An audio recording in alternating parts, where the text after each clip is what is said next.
Halo guys, balik lagi sama gue Ihsan Zulfikar. Di video kali ini akan gue bahas iOS 18.2 RC versionnya akhirnya dirilis. Ya, bener banget. Kalian gak salah dengar. Yang akan gue bahas ini adalah iOS 18.2 RC version yang sudah dirilis sama Apple. Kira-kira apa saja fitur barunya? Dan sekalian juga akan gue spill tanggal resmi rilisnya. Jadi wajib banget nih nonton video ini sampai selesai. So, langsung aja check this out.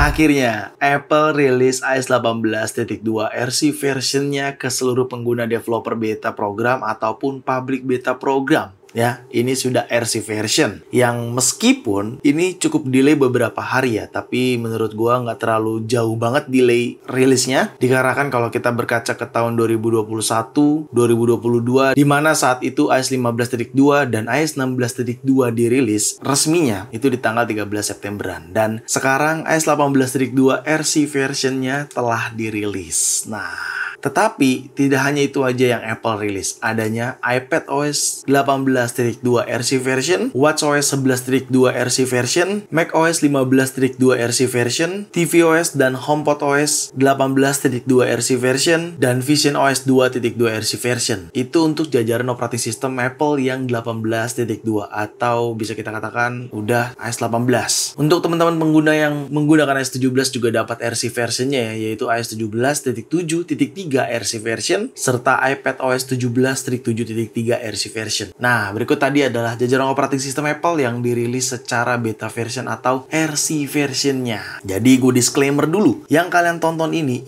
adalah RC version ya, belum versi resminya. Ini sama official juga, tapi ini tuh rilis kandidat. RC version tuh adalah tingkatan satu tahap sebelum ke versi resminya. Jadi ibarat kata anak tangga tuh satu tangga doang bedanya tuh sama versi resminya. Jadi ini RC version tuh hampir final tapi belum resmi gitu. Dan gue disclaimer juga karena ini masih RC version, otomatis nggak mungkin semua fitur gue jelasin secara lengkap di video ini. Biar kita tetap excited pada saat iOS 18.2 resmi dirilis sama Apple. Oke? Sebelum gue jelasin fitur-fiturnya apa aja, gue mau ingetin nih buat teman-teman baik developer beta ataupun public beta version. Kalian kalau bingung, gimana caranya bang nanti pada saat resminya dirilis gue tetap kebagian? Enggak cuy, enggak gitu.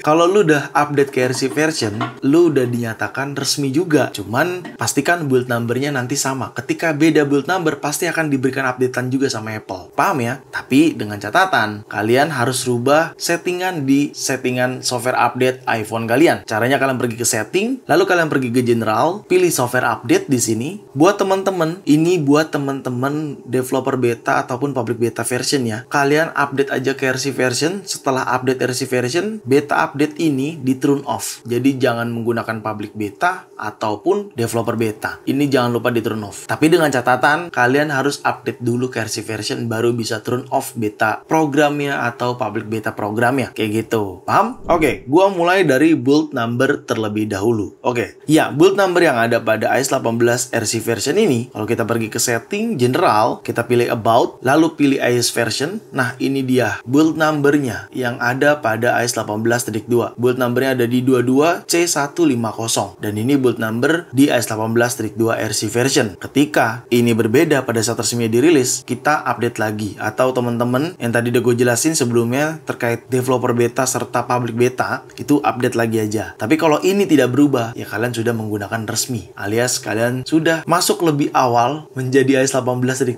resmi gitu. Paham ya? Harusnya sih paham ya penjelasan gue. Lalu untuk modem firmware-nya di sini, modem firmware-nya di 1.21.05. Nih, ini modem firmware-nya kecil banget ya, tapi ini adalah modem firmware di iOS 18.2 RC version. Selanjutnya size update. Nah, ini dia. Ini size update-nya cukup besar ya. Kenapa tuh bang kok besar ya? Karena ini RC version. Kalau RC version tuh selalu full firmware atau satu bundling IPSW si iOS 18.2 ini gitu. Jadi dia size besar itu wajar karena ini versi RC atau RC, rilis kandidat. Jadi dia perlu satu full firmware yang diinstal ke iPhone kalian. Seperti itu. Oke? Dan untuk size update-nya di sini di 7,45 GB untuk iOS 18.2 dan ini gue menggunakan iPhone 16 Pro. Jadi kalau teman-teman menggunakan device lain atau iPhone lain bisa saja size update-nya berbeda berbeda, alias size update RC versionnya tuh berbeda sama gua, kayak gitu. Oke, fitur pertama yang hadir di iOS 18.2 RC version adanya tambahan terkait searching keyword di Apple Music. Jadi buat lo semua yang menggunakan Apple Music, gue contohkan ya. Di sini gue buka Apple Music, terus gue pilih menu search kayak gini, terus gue search. Misalkan gue searchnya hype song but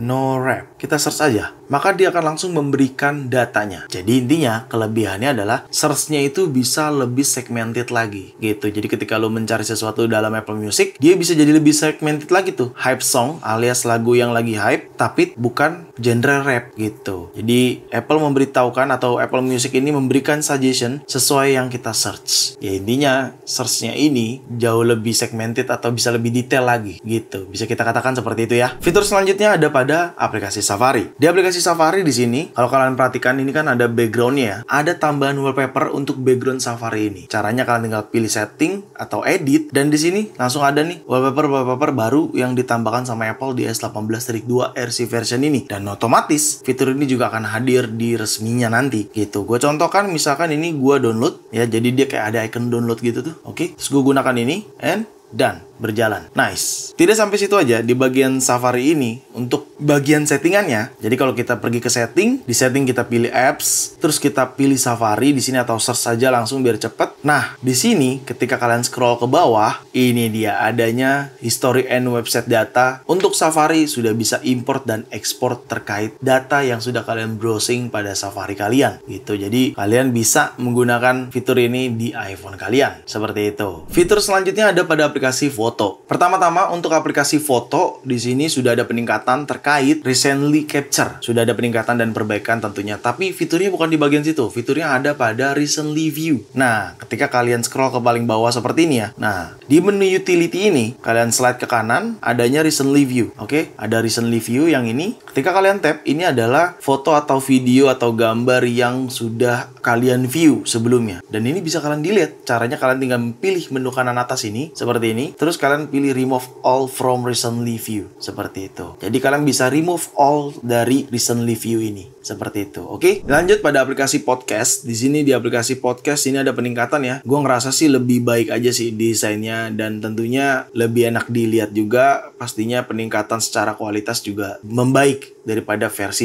iOS sebelumnya. Jadi kalau kita continue di sini, ini si All My Channel aja ya, continue. Nah, di sini tuh terkait kategori dan segala macam ini jauh lebih rapi ya, desainnya segala macam ini menurut gue sih lebih rapi. Browse by kategori. Nah, tuh lebih enak dilihat juga kan? Tuh lebih rapi seperti itu. Ini untuk aplikasi podcast. Lanjut yaitu peningkatan pada aplikasi Image Playground di sini nih terkait edit foto atau edit animation atau edit sketch terkait gambar yang sudah kita buat. Contohnya di sini aplikasi Image Playground kita buka. Ini ada beberapa contoh gambar. Misalkan gue contohkan yang ini. Nah, ketika gue pilih edit, sebenarnya ini sudah mengalami peningkatan. Secara apa sih? Secara function, secara view, lu bisa lihat deh. Sudah nggak ada icon jempol ke bawah sama jempol ke atas kan di bagian sininya, gitu. Dan ini terus mengenerate ketika lu slide ke kanan dan lu slide ke kanan terus dia akan generate terus seperti itu. Dan ini sudah ada peningkatan dan jauh lebih baik dibanding iOS 18 beta sebelumnya karena ini udah RC version ya. Sudah mau tahap resmi alias tahap final seperti itu. Dan tidak hanya Image Playground aja yang mengalami peningkatan. Adanya fitur Genmoji yang mengalami peningkatan juga di iOS 18.2 RC version ini. Gue contohkan dalam aplikasi WhatsApp. Meskipun fitur Genmoji dalam aplikasi WhatsApp masih jadi stiker, bukan jadi emoji gitu. Padahal nama fiturnya Genmoji. Oke, gue coba di aplikasi WhatsApp seperti ini. Ini dalam aplikasi WhatsApp, terus gue pilih emoji yang sudut kiri bawah dan di sini ada icon Genmoji-nya. Dan ini sudah mengalami peningkatan. Menurut gue jauh lebih baik daripada version sebelumnya. Misalkan di sini deskripsinya gue tulis smiley sarcastic green. Oke, seperti ini ya. Ini deskripsi yang gue buat. Nah, akhirnya akan seperti ini dan ini tidak ada jempol ke bawah dan ke atas lagi ya. Biasanya kan di bawahnya ada tuh. Dan ini selalu jadi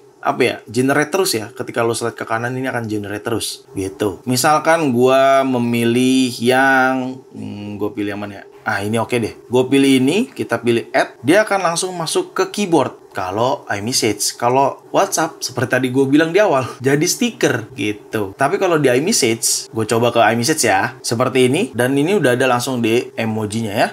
Di bagian keyboard seperti biasa, icon emoji, terus kita pilih. Langsung bisa jadi emoji. Kita kirim, berhasil. Seperti itu. Gue rasa kalau di WhatsApp itu bukan dari Apple-nya atau dari iOS-nya, tapi dari WhatsApp-nya, dari aplikasi WhatsApp-nya. Belum mendukung fitur Genmoji. Ya, semoga pada saat nanti resminya WhatsApp juga memberikan updatean version terkait dukungan fitur pada Genmoji. Jadi nggak cuma jadi stiker, bisa jadi emoji juga gitu. Seperti halnya iMessage seperti ini. Lanjut, ini salah satu fitur yang jadi keunggulan dalam fitur Apple Intelligence juga, dan ini mengalami peningkatan di 18.2 RC version ini, yaitu Visual Intelligence. Ya memang fitur ini masih berjalan di iPhone 16 series aja ya. Di bawah iPhone 16 series itu nggak kebagian karena berhubungan sama fitur kamera control. Jadi ketika kita tap dan tahan seperti ini, dia akan langsung running Apple Intelligence atau Visual Intelligence-nya gitu. Dalam keadaan kekunci pun dia bisa langsung running. Kita pencet seperti ini dan dia langsung running tuh ke fitur Visual Intelligence. Dan ini sudah mengalami peningkatan ya. Lo bisa lihat di sininya juga cuman search sebelah kanan bawah dan aks sebelah kiri bawah gitu. Gua contohin misalkan gue foto, gue foto objek ini, misalkan gue ambil gambarnya seperti ini ya. Kita ambil gambarnya, sudah terdeteksi, maka di sini cuman ada tulisan search dan aks, tidak ada menu lain gitu. Kalau kalian ingin menanyakan terhadap ChatGPT, karena ini berhubungan dengan integrasi ChatGPT gitu. Ketika gue pilih X dan dia langsung asking ChatGPT. Dan ini sudah mengalami peningkatan ya menurut gue ya, karena jauh lebih smooth, jauh lebih stabil dibanding versi sebelumnya gitu. Dan ini sudah ada hasilnya. Oke, gitu coy. Selanjutnya buat teman-teman pengguna Apple Watch, kita kan bisa nge-remote aplikasi kamera dengan Apple Watch aja. Jadi yang jepret atau yang record tuh Apple Watch. Dan di S18.2 RC version ini, di bagian watchOS 11.2-nya, terkait RC version ini, sudah dapat mendukung fitur pause video. Seperti pada gambar di sini, lo bisa lihat. Intinya, ketika kalian menggunakan Apple Watch, untuk remote kamera di iPhone kalian, untuk mengambil foto atau mengambil video, lebih tepatnya mengambil video ya. Saat mengambil video, di Apple Watch kalian bisa pause, seperti pada gambar yang kalian lihat di situ. Gitu.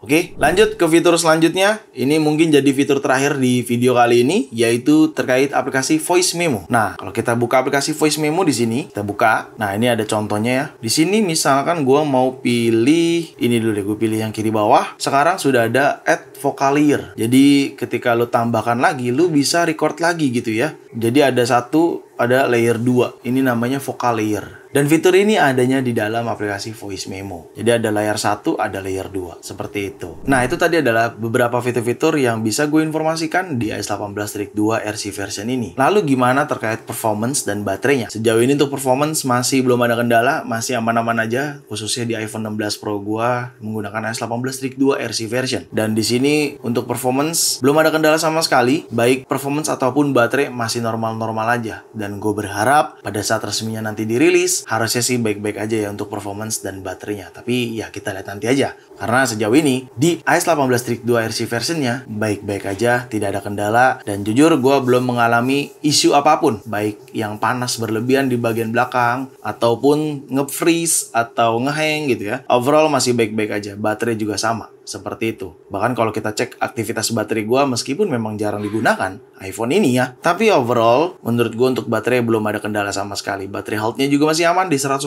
dengan cycle count 39. Jadi untuk performance serta baterai di iPhone 16 Pro gue menggunakan S18.2 RC version sejauh ini masih aman-aman aja dan baik-baik aja. Seperti itu. Oke, lalu kapan bang kira-kira rilis resmi S18.2 ini? Sebenarnya tadi di awal gue udah sempet spill ya. Kira-kira tanggal 13 Desember. Jadi kalau kita berkaca pada gambar di sini, itu kan dari tahun 2021, 2022, 2023. Yang beda itu cuma di 2023. Tapi 2021 hingga 2022 itu tanggal dan bulannya sama. Jadi gue bisa asumsikan kalau kita cek kalender di sini, ini kan rilisnya tanggal 6 dini hari. Hari Jumat waktu Indonesia bagian barat ya, tanggal 6 dini hari. Seperti halnya dan seperti biasa, iOS RC version dirilis, berarti 1 minggu kemudian versi resminya juga dirilis. Jadi kalau kita hitung 1 minggu ke depan, ya tanggal 13 dini hari. Sama seperti pada gambar yang tadi gue bilang gitu ya. Dari tahun 2021, 2022, dan 2023, yang beda cuma di tahun 2023, 2021, dan 2022 sama-sama di tanggal 13 Desember. Dan kemungkinan 2024 S18.2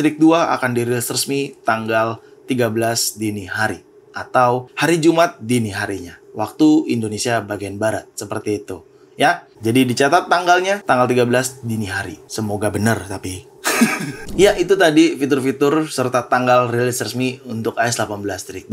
Buat teman-teman, semoga terbantu dengan adanya video ini. Dan ya, itu aja yang bisa gue jelaskan. Jadi, segitu aja video kali ini. Semoga sangat bermanfaat buat teman-teman semua. Jangan lupa untuk like video ini, share video ini ke sosial media kalian, ke grup WhatsApp, ke grup TikTok, ke grup apapun. Kalian share aja sebanyak-banyaknya. Dan pastikan kalian mendukung channel ini dengan cara mensubscribe channel ini. So, see you next video. Bye-bye.